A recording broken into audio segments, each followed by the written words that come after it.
दोस्तों, आप लोग कैसे हैं? उम्मीद है आप लोग अच्छे होंगे। दोस्तों, जैसे कि आप लोग जानते हैं कि इम्तिहानात का दौर गुजर गया और अब रिज़ल्ट का दौर चल रहा है। आज मेरे स्कूल में रिज़ल्ट था।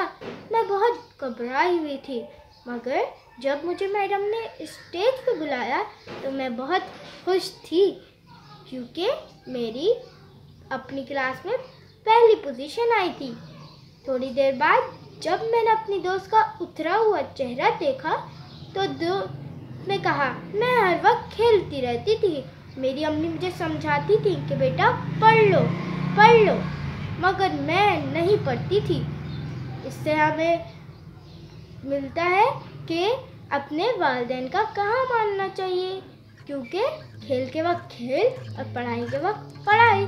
खुदा हाफिज। प्यारे बच्चों, हमारे फेसबुक पेज बच्चों की दुनिया को लाइक करना, अपने फ्रेंड्स के साथ शेयर करना और फॉलो करना मत भूलिएगा।